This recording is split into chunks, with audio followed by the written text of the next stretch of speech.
Today we will read and learn the summary of your second lesson, The Tiger King. A few days ago, I have sent its questions answer, and as I think you must have done these questions answer, short and long answers in your fear copy. And your second lesson, The Tiger King, this chapter is written by Kalki. Dear students, this is very interesting story, so you must enjoy it, and you should listen it with patience.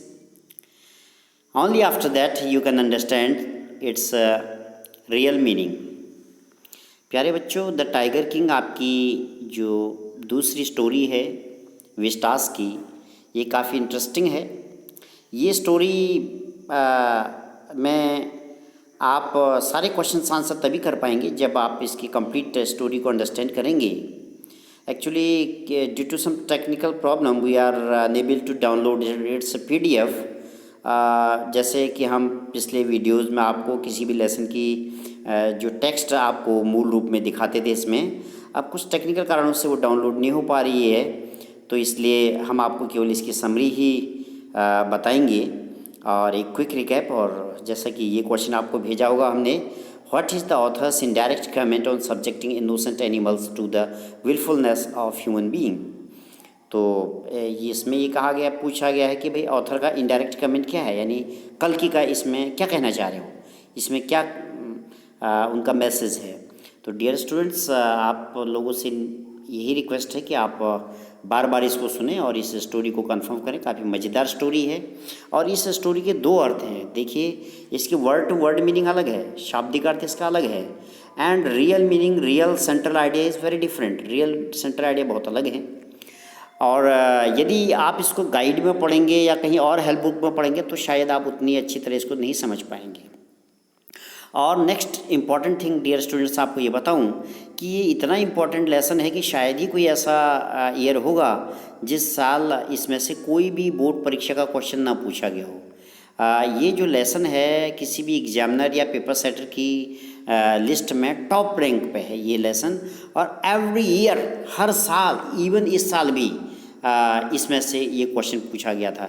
या तो short पूछा जाएगा या long पूछा जाएगा, तो ऐसा कोई भी साल नहीं है जिस साल कि इसमें से कोई क्वेश्चन नहीं पूछा जाए। तो ये स्टोरी काफ़ी मज़ेदार भी हो सकता है, इसलिए भी इसमें से पूछते हो कि ये लेसन सभी बच्चों को आता है, सरल है, इसलिए भी ताकि ये क्वेश्चन सारे बच्चे कर सकें, सभी के मार्क्स अच्छे आ सकें।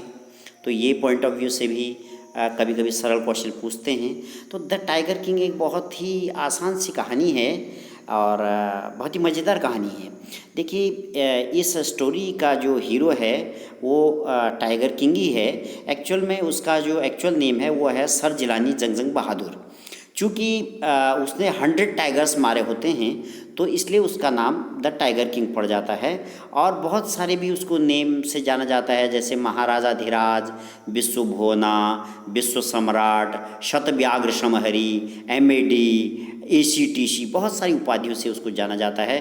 पर उसका जो मोस्ट पॉपुलर नेम है, सबसे बड़ा फेमस नेम है, वो टाइगर किंग है, बिकॉज ही किल्ड 100 टाइगर्स, क्योंकि उसने 100 टाइगर्स मारे थे।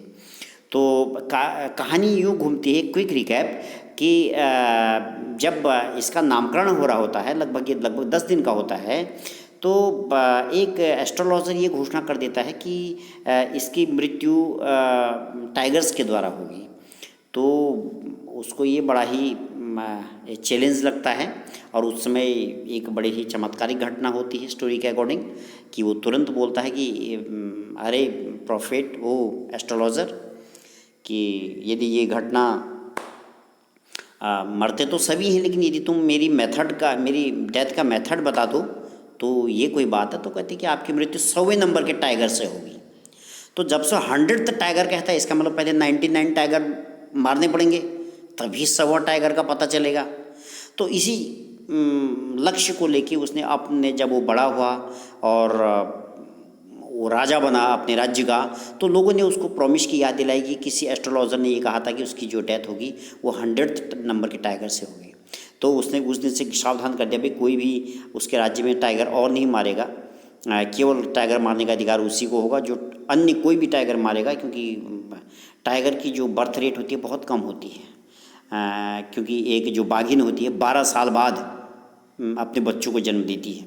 तो टाइगर की संख्या वैसे भी पॉपुलेशन कम होती है, इसलिए आप देखते होंगे कि अगर टाइगर हर वर्ष यदि इतने होते तो फिर हम मानवों का रहना यहाँ पर मुश्किल हो जाता।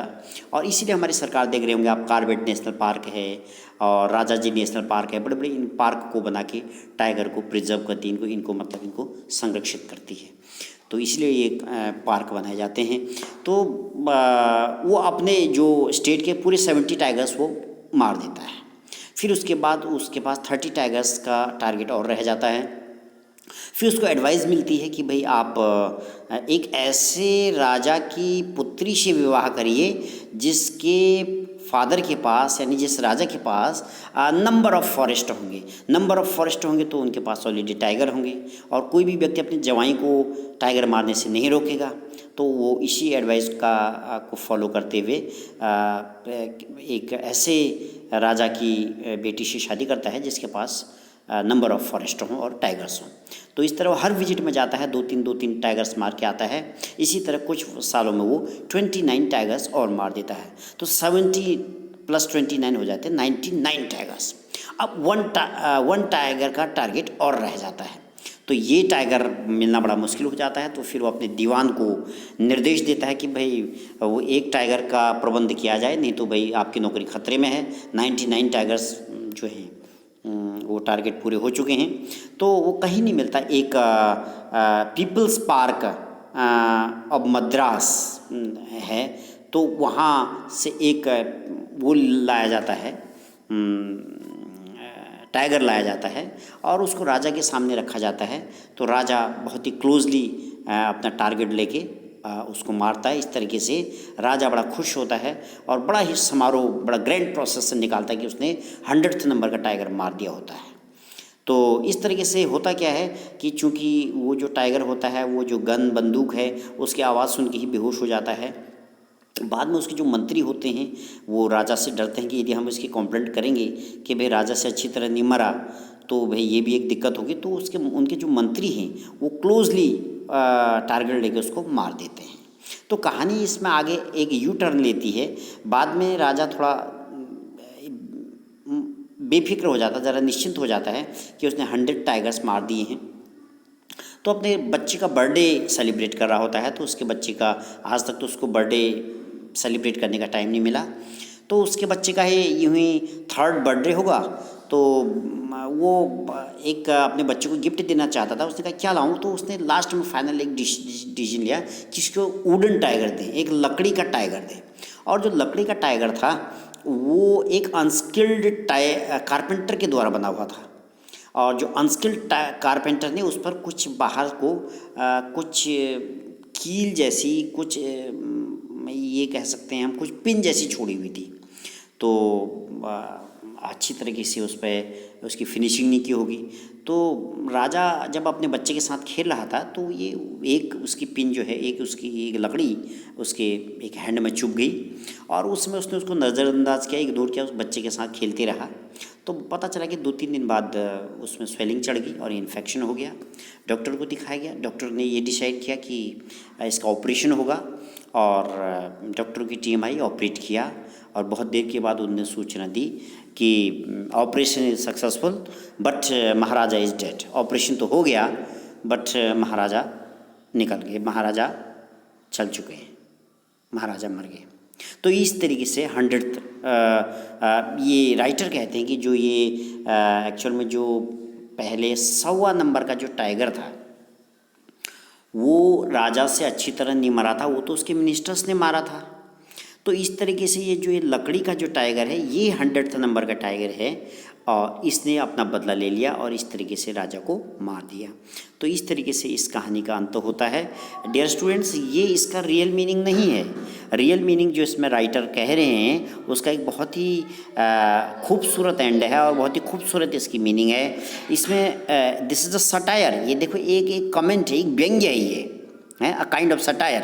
एक सटायर है कि हमारे सिस्टम पे, हमारे बिलीफ पे, कि मतलब किस तरीके से जो राजा महाराजा होते हैं अपने पावर का मिसयूज करते हैं। यदि वो कोई आम आदमी होते ये, तो शायद ही इनको कोई इतने टाइगर मारने देता, क्योंकि वो पावर में है।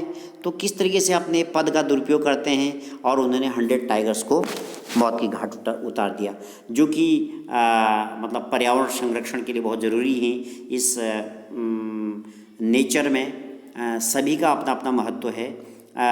हमको जिस ईश्वर ने जीवन दिया है उसी ईश्वर ने और जंगली जीव जंतु को भी जीवन दिया है। हमें उनका जीवन लेने का कोई अधिकार नहीं है।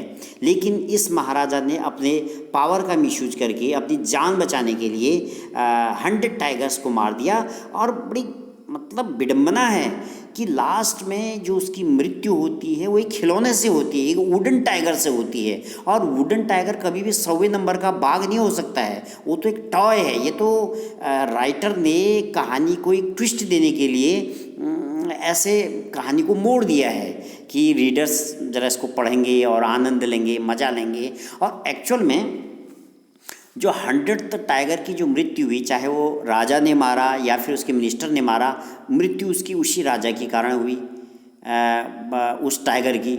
और लास्ट में जो राजा स्वयं मरा वो एक खिलौने के द्वारा इन्फेक्शन हुआ खेलने में, और डॉक्टरों के द्वारा ऑपरेशन के दौरान उसकी मृत्यु हुई। तो हम ये कह सकते हैं कि 100वें टाइगर ने उसका बदला नहीं लिया, बल्कि हम ये कह सकते हैं कि उसकी एक नेचुरल डेथ हुई ऑपरेशन के दौरान। लेकिन जब नेचुरल ही डेथ होनी थी तो एक एस्ट्रोलॉजर के कहने पर, एक भविष्यवेत्ता के कहने पर उसने 100 निर्दोष बाघों को मार दिया। तो ये इंसान की बहुत ही क्रूरता है, बहुत ही अपने पावर का मिसयूज भी है और क्रूर व्यवहार का परिचय भी है कि यह किस तरीके से एक मतलब हम एक अंधविश्वास को फॉलो करते हुए हम कितने निर्दोष जानवरों को मार बैठते हैं। तो इसका ये उदाहरण है। किस तरीके से सत्ता का दुरुपयोग होता है, ये भी इसका उदाहरण है।